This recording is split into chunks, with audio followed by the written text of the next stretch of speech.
Mr. Debashish Mishra, Managing Director and CEO, Mr. D.P. Singh, Joint CEO, Mr. Srinivas Jain, Chief of Strategy, Digital and Technology, and Head Investor Relations, Mr. Inderjeet Guliani, Chief Financial Officer, Ms. Vinaya Dattar, Chief Compliance Officer, Company Secretary, and Head Legal. As a reminder, all participant lines will be in the listen-only mode, and there will be an opportunity for you to ask questions after the presentation concludes. Should you need assistance during this conference, please signal an operator by pressing star then 0 on your touchtone phone. Please note that this conference is being recorded. I now hand the conference over to Mr. Debashish Mishra, Managing Director and CEO. Thank you, and over to you, sir. Yeah, namaskar. Very good evening to everyone. Before I move into the quarter's highlights, I want to take a moment to thank all our investors for their enthusiastic participation in our IPO and for the trust you have placed in our organization. This is our first earnings call following our listing, and it is a significant moment for us. We are committed to building on this foundation with continued transparency, disciplined execution, and regular engagement with all our stakeholders. Let me begin with a brief view of the macro environment. The quarter is characterized by a steady domestic economic momentum, healthy corporate earnings, and constructive equity market conditions. Even as global markets witnessed intermittent volatility in interest rates, liquidity, and commodities, despite these external fluctuations, Indian household savings continued their structural shift towards financial assets, supporting stable participation across investment categories. Turning to our industry, mutual fund QAAUM, that is quarterly average assets under management, grew around 15% year-on-year and remained broadly stable sequentially, driven by market strength and sustained retail flows. Equity-oriented assets saw a strong YoY expansion with notable outperformance in small and mid-cap segments during the quarter, whereas large caps delivered more moderate gains. Monthly SIP inflows remained resilient at over 31,000 crores, signaling durable investor behavior through market cycles. Data sets moderated due to institutional redemption patterns and tight short-term liquidity, while passive products continued to expand meaningfully as ETFs, and index funds gained acceptance among both institutional and retail investors. Overall, industry flows remained constructive despite short-term volatility across categories. I'll now come to SBI Funds Management performance. Our company continued to strengthen its leadership position. Mutual fund QAAUM for the quarter stood at 12.6 trillion, registering YoY growth of 11%, compared to 11.4 trillion in the same quarter last year. Our market share based on the overall QAAUM stood at 15.1%. Active QAAUM increased by 8.6 trillion, up 10% year-on-year, and a robust three-year CAGR of 21%, supported by consistent performance and healthy flows. Passive QAAUM rose to 4 trillion, up to 12% year-on-year, reinforcing our leadership in the segment. Our alternate business continued to scale with total non-mutual fund AUM comprising PMS, advisory, offshore, and AIF assets reaching 16.5 trillion rupees. Our AIF assets stood at 6,800 crore, making 29% year-on-year increase. Offshore funds contributed approximately 45,000 crores in the overall AUM. Gross margins across equity, debt, liquid, and passive strategies remained stable during the quarter, while net margins have improved at overall level despite change in regulation around transition to the base expense ratio and removal of exit load structure. We will continue to manage these regulatory changes prudently to preserve long-term margin resilience. Our unique investor count expanded by 12% to 1.82 crore as on 30th June 26, compared to 1.63 crore as on 30th June 25. SIP AUM increased by 2.1 trillion, reflecting 15% year-on-year growth, and monthly SIPs grew by 14% to nearly 4,000 crores. Our distribution franchise continued to be deepened, supported by over 23,000 plus SBI branches, 124,000 independent financial advisors, nearly 10,000 national distributors, and over 90 banking partners, including State Bank of India, which has enabled us to reach investors over 98% PIN codes across the country. We continue to remain market leaders in B30 locations with an AUM market share of 19%. Our strong presence in Tier 2, Tier 3 markets is clearly reflected in our robust B30 market share, with nearly 65% of SIP contribution originating from these markets, underscoring our deepening penetration and commitment to democratizing savings across the country. Now I'll list a few new product launches. We have robust product pipelines across mutual fund, SIF, PMS and AIF with a strong focus on differentiated investor-centric solutions. We are further strengthening and will launch our second strategy this quarter, positioned to X Top 100 long-short category. Last quarter, we introduced 6 new strategies and we currently have an NFO underway, that is SBI Nifty Midcap 150 Momentum 50 ETF FOF. To complete our hybrid suite, we are also launching the SBI Balance Hybrid Fund. We continue to enhance our product platform across active, passive and alternate strategies with meaningful progress in AIF, PMS and SIF capabilities, alongside steady expansion of our international business through GIFT City and offshore mandates. These capabilities position us strongly to capture rising domestic and global interest in India-focused strategies. I'll give a few lines on the technology and AI. These are continue to improve our customer experience, productivity, strengthen distributor enablement, and enhance investment management capabilities. For investors, our AI-driven tools offer personalized nudge, easier onboarding, and intuitive digital journeys.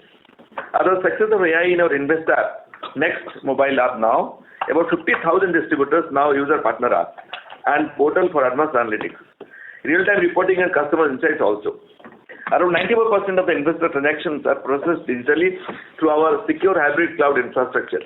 We are also enhancing our in-house research platform, NEO, by integrating AI capabilities, strengthen investment management and performance workflows. Coming to the financial performance, our operating revenue for the quarter stood at 1,149 crore compared to 997 crore a year, 15% YY growth. Operating profit stood at 907 crores, registering a healthy growth of 17% profit after tax, which stood at 873 crores, registering 37% growth quarter-on-quarter basis. Our net worth remains strong, allowing us to invest strategically in scale, capability, enhancement, and long-term value creation. To conclude, our strategy will be guided by 4 core pillars: democratizing wealth creation, accelerating digital delivery, strengthening investor performance, and building new growth engines. With this focused agenda, we remain committed to delivering consistent outcomes for our investors, deepening our industry leadership, and building a resilient, technology-led and future-ready asset management franchise. Thank you once again for joining us. We now look forward to your participation and questions. Thank you. Thank you very much. We will now begin the question and answer session. Anyone who wishes to ask a question may press star and 1 on their touchtone telephone. If you wish to remove yourself from the question queue, you may press star and 2. Participants are requested to please use handsets while asking a question. Ladies and gentlemen, we will now wait for a moment while the question queue assembles. Our first question comes from the line of Prayesh Jain with Motilal Oswal Financial Services Limited. Please go ahead. Hi, good evening everyone. Congrats on a very good set of numbers. So first question is on the bank, SBI, State Bank of India. What kind of penetration we have there, how have we scaled up, and what's the further room for growth here? That would be our first question. Second question would be on, how are you developing your alternate business and how do you think that will, grow in the future?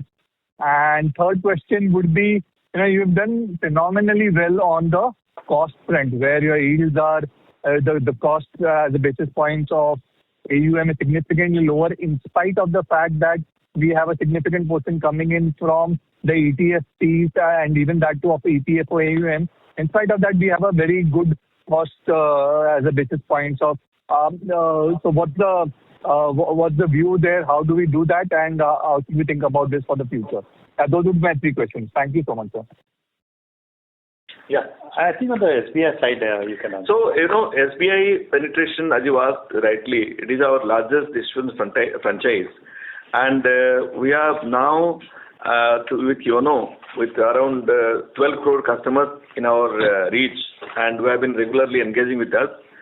We gave some guidance during the IPO, and the NISM certified bank employees has gone up to 15,700.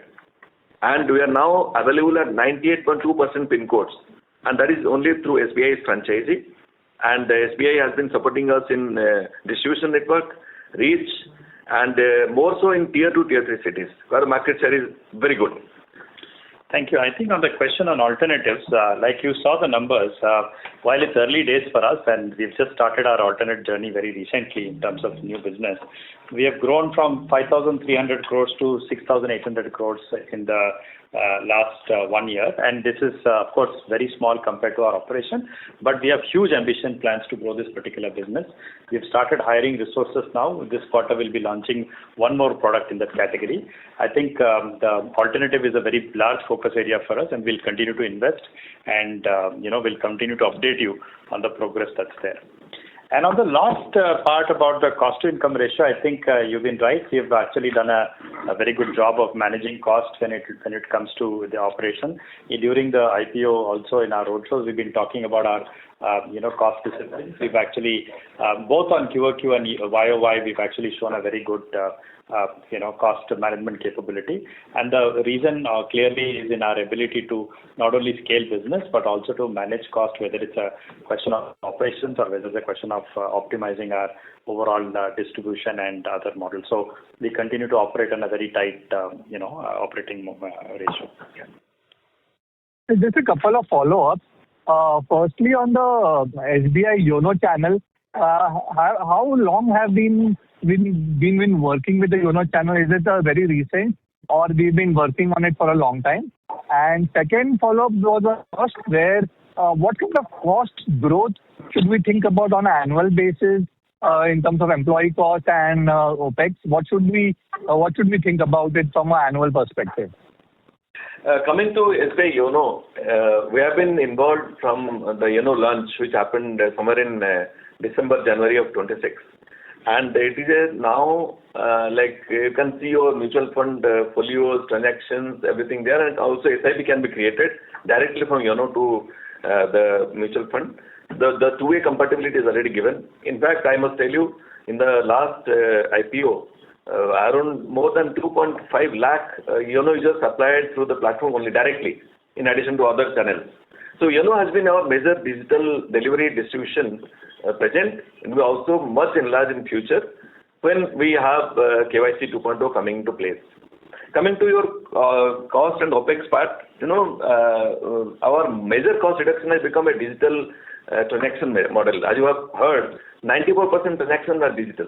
So the cost reduction is in this kind of digitization process. OPEX, I may not give a guidance because this is silent period for guidance part. But I must say, our OPEX will be mostly focused on technology and human resources.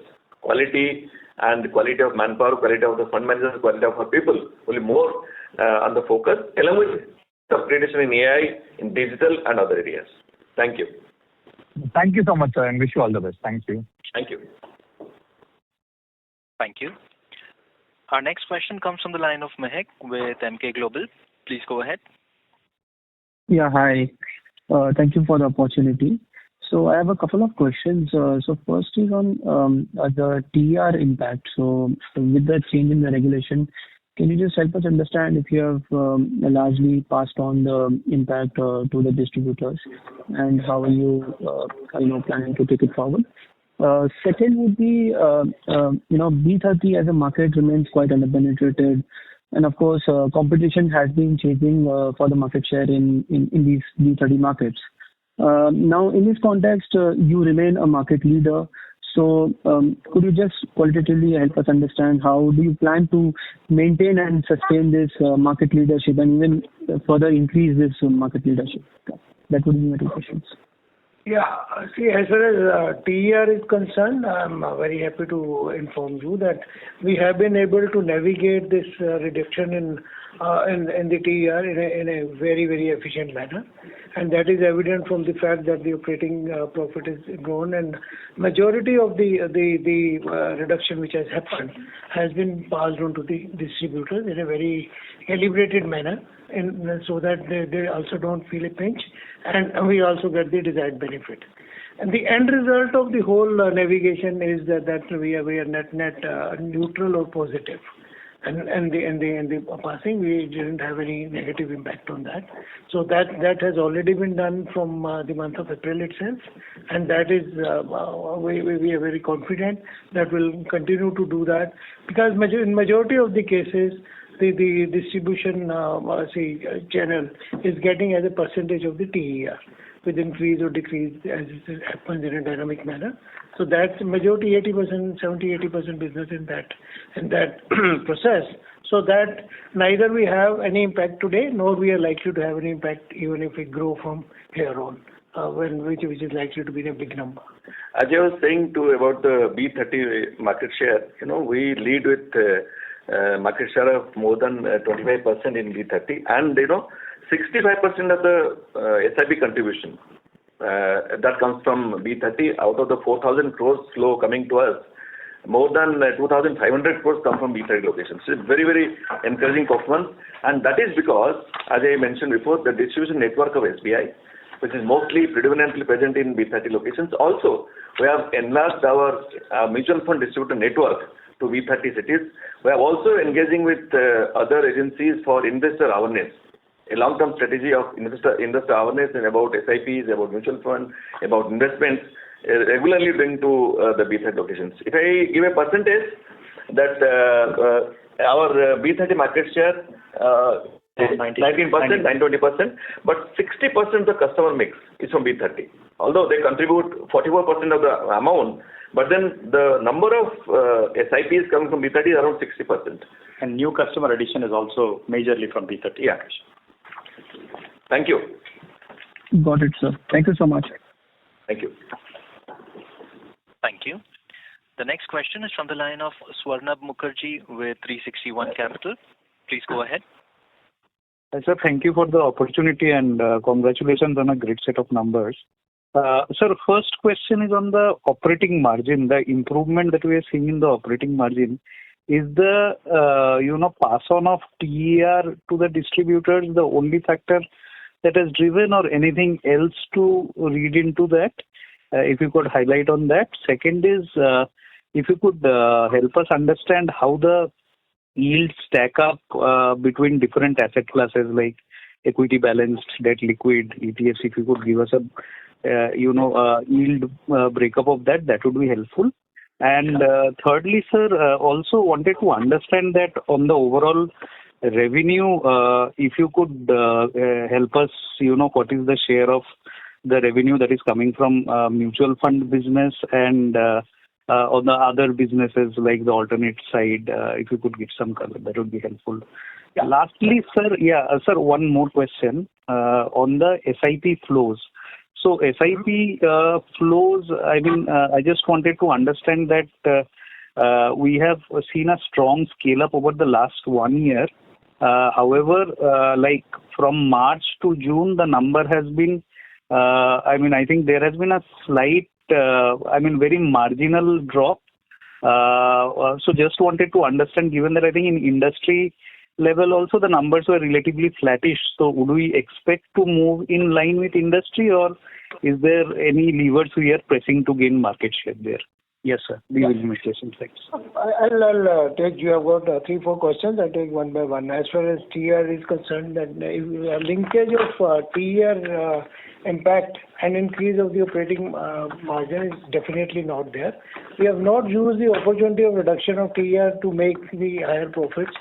What I'm saying is either we are absolutely neutral or little positive, maybe very, very little, but more or less whatever has impact was there, that has been passed on to the distributor. So it's neutral only. And imagine why it is increased. It is increased because of the asset mix. If you look at it, our the concentration on the passive assets, which are very, very low yielding, has come down by default, and that has been replaced by the high yielding assets of equity and hybrid funds. You would have seen that has increased our yield by 2 basis points, and this is a trend which has started and it will continue. Because of the very high concentration on passive funds, we were making hardly 2 basis points. When the concentration come down, it's not that it's come down, but we have not been able to replace that. We have replaced that with the high yielding assets.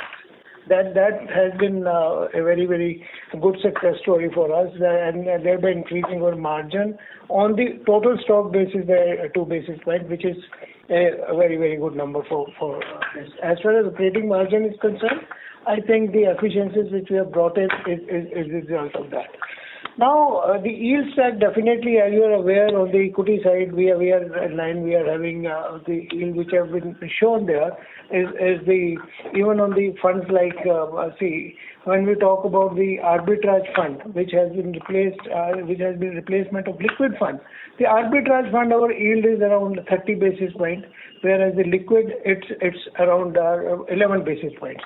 When you move liquid assets into arbitrage fund assets, that's something which is very big. So this clearly shows that the movement of assets for low yielding assets to high yielding assets are resulting into this.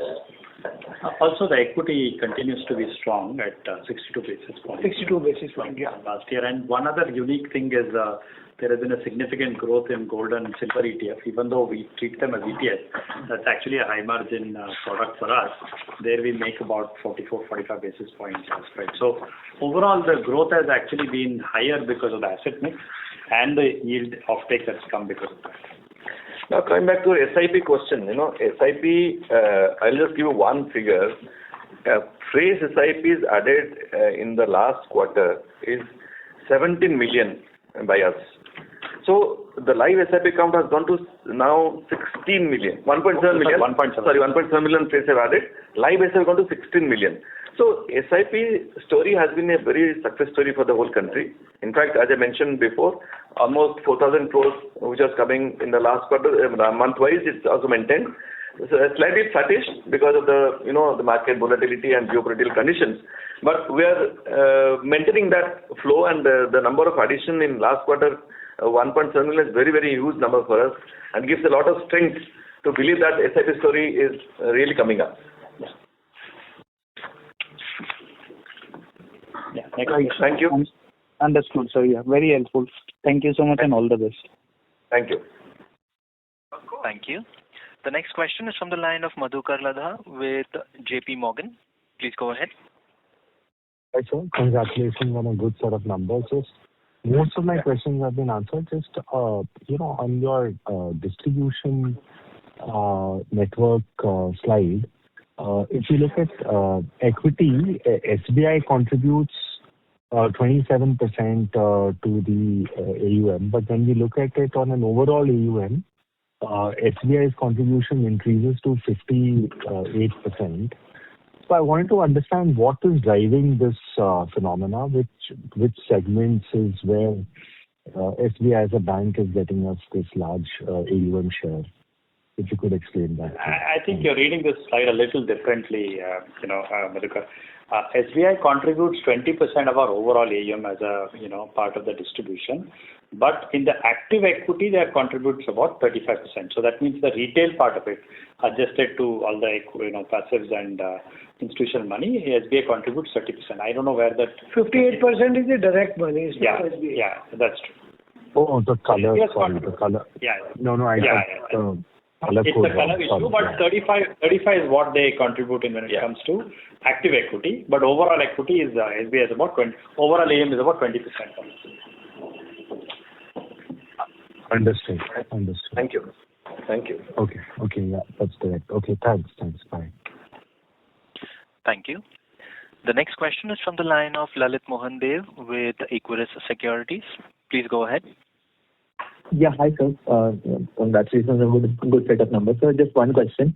So coming back to on SIP, so on the distribution side, so while we have mentioned that around 35% of our equity AUM is coming from the State Bank of India and 27% from direct, so could you also give a similar, qualitatively, could you give a similar breakup of that of the distribution mix on the SIP side, like how much would be coming from the State Bank of India and direct channel, and how it has shaped over the last 1 or 2 years?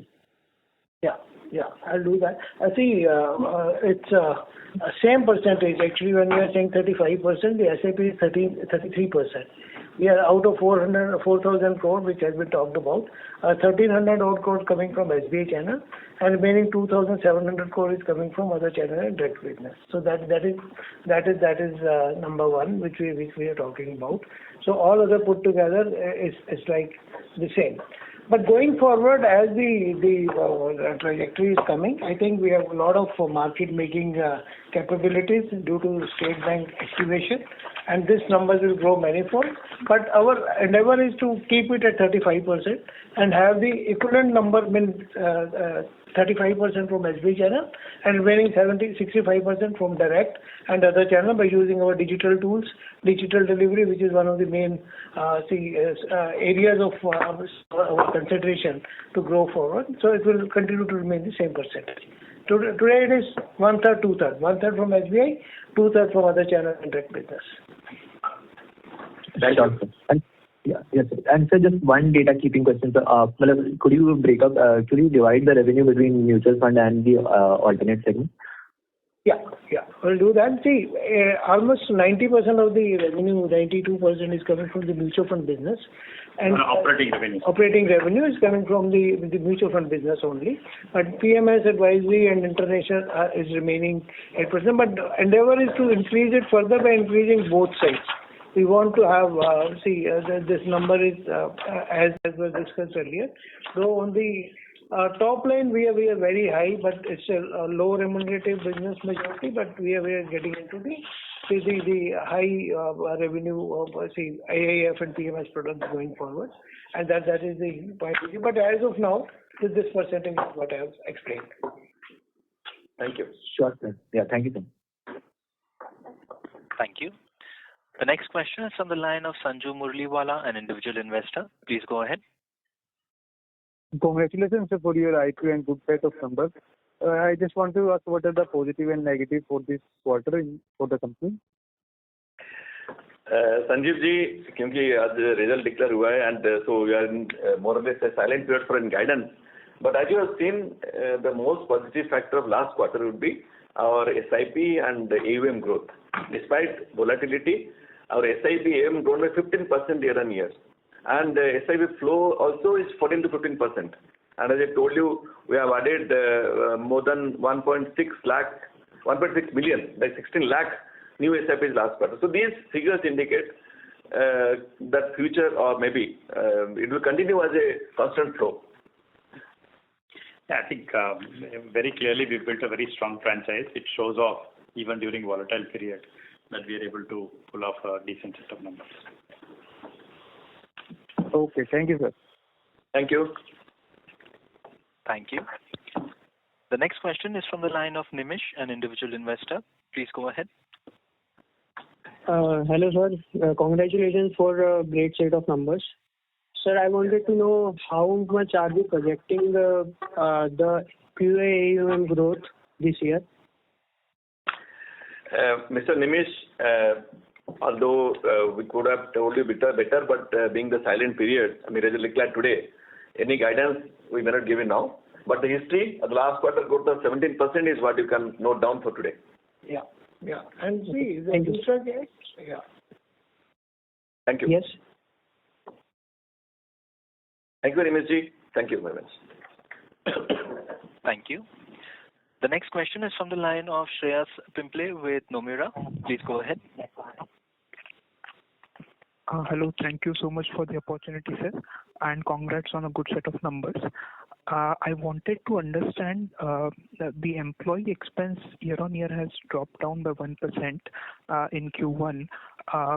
The salary hikes and increments that we give to our employees, is it happening in 1Q or does it happen in another quarter, 2Q? Can you explain on that a little bit, please?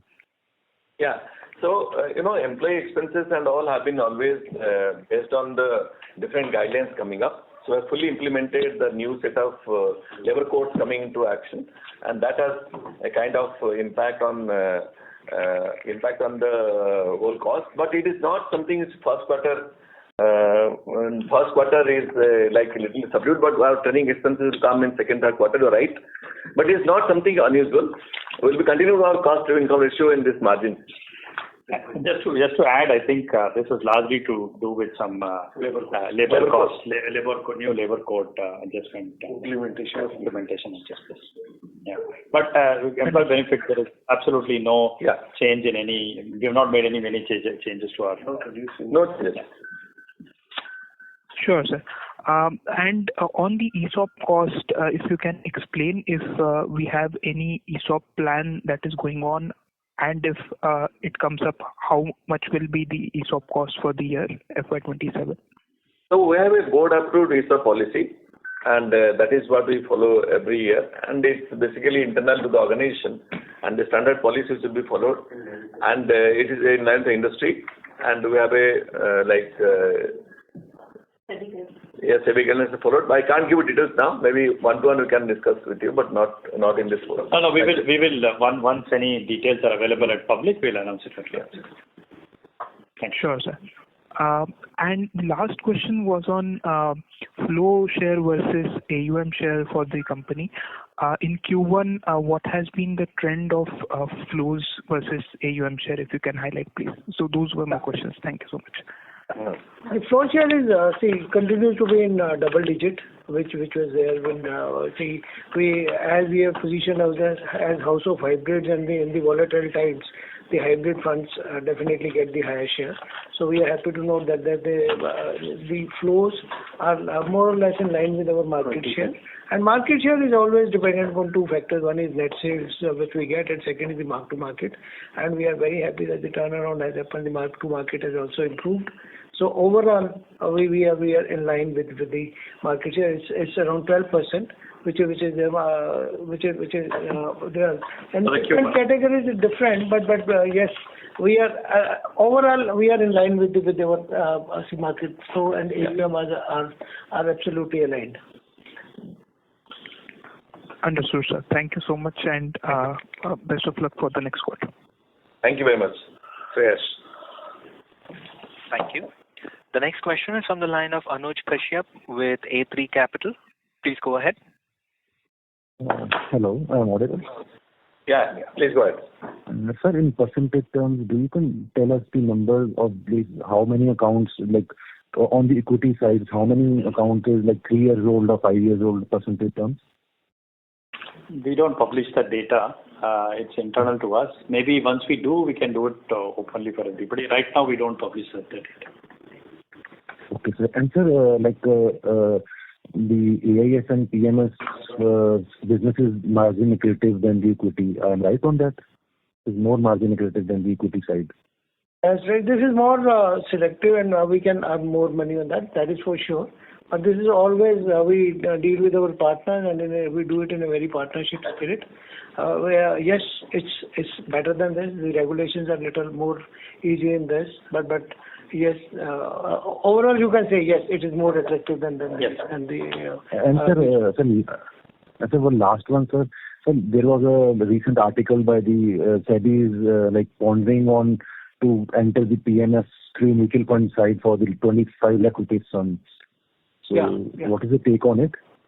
No, we are very bullish on that, because that's a very, very right step, and the number of players will increase, and the PMS on the mutual fund scheme is a very right subject, and I think will be one of the leaders in that category. We are very, very bullish on that, and we want to scale it up in a big way. There is two benefits there. One benefit is, of course, we can launch PMS products with mutual funds embedded.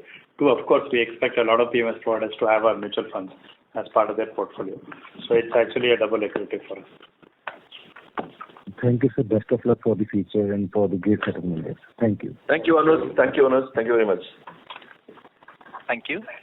The next question is from the line of Ibrahim Babu, an individual investor. Please go ahead. Hi, two questions. One on any update on dividend policy, and the next question is we saw the dip in other incomes as compared to last year. So any reason whether the base was higher last year, or what's the exact reason behind it? Yeah, on the dividend, I think we've been fairly consistent. Last year, we had paid a particular dividend. The dividend policy is now, uploaded. So we'll continue to, pay as per that. And of course, depending on final board and AGM approvals on how we pay. That dividend policy, what was paid last year, was a new policy that we've created and put out there as public institution. Now we will have a clear outlook on dividend. Two, on the part about your other income. So what has happened is, as a large asset manager, last year also we had there is some mark-to-market impact on the portfolio that we have, and that mark-to-market impact on the portfolio is a little bit impacted in our last quarter, book, and that's why the other income is a little muted. Yeah. Thank you. Thank you, Ibrahim. Thank you. Thank you. We have no further questions, ladies and gentlemen. On behalf of SBI Fund Management Limited, that concludes this conference. Thank you all for joining us. Thank you. Thank you. Thanks, everyone. Thank you. Thank you. Thank you all for joining us. You may now disconnect your lines.